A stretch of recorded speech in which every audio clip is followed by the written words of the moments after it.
Deməli, bir hörmətli izləyicimiz nə yazır? Ağıllı qadın heç bir kişiyə inanmır və heç bir kişiyə də yazığı gəlmir. Ağıllı qadın heç bir kişini sevmir, ancaq kişi onu sevir. Qadınlar heç bir kişini sevməyin, onlar sizi sevsin və ilaxır və s. Nə bilim nələr, nələr, daha nələr. Növbəti qadın nağılları. Bu yazı ağıllı bir qadına aid deyil. Bunun xüsusi bir termini var. Buna deyirlər alfa dul. Yəni bunun anlamı odur ki, bu tip qadınlar o qədər kişilərlə münasibətdə olub ki, münasibət deyərkən söhbət təkcə cinsi münasibətdən söhbət getmir. Yəni uğursuz münasibətləri, uğursuz tanışlıqları olub ki, artıq kişilərə qarşı güvənləri sarsılıb, daha aqressivləşiblər, həyata qarşı ümumiyyətlə güvənləri yoxdur. Nəticə etibarilə empatiya duyğuları zəifləyib və yeni münasibət quranda uzun müddətli münasibətlərə davamiyyət yoxdur. Belə qadınlar ailə quranda da boşanmaların sayı statistikaya görə daha artıq olur. Daha çox manipulativdirlər, daha çox çıxarlara görə hərəkət eləyirlər.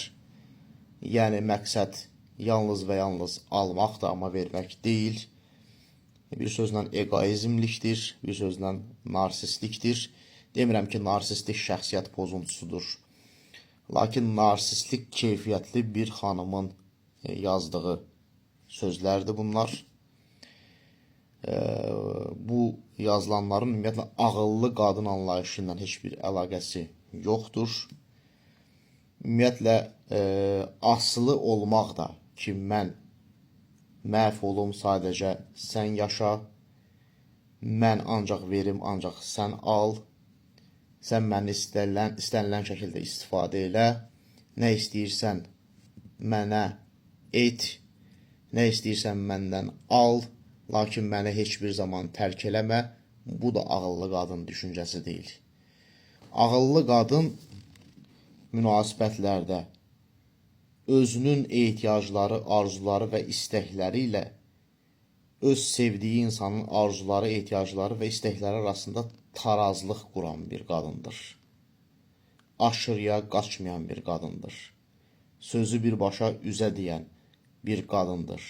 Bir şey xoşuna gəlməsə, bunu dolayı yolla yox da birbaşa açıq şəkildə kişiyə bunu bildirən bir qadındır. Dözümlü bir qadındır.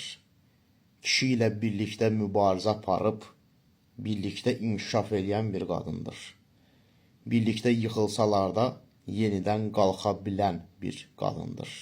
Ağıllı qadın. O cümlədən insanlar arası münasibəti düzgün regulə edən bir qadındır. Ağıllı qadın. Diqqətinizə görə minnətdaram. Sağ olun.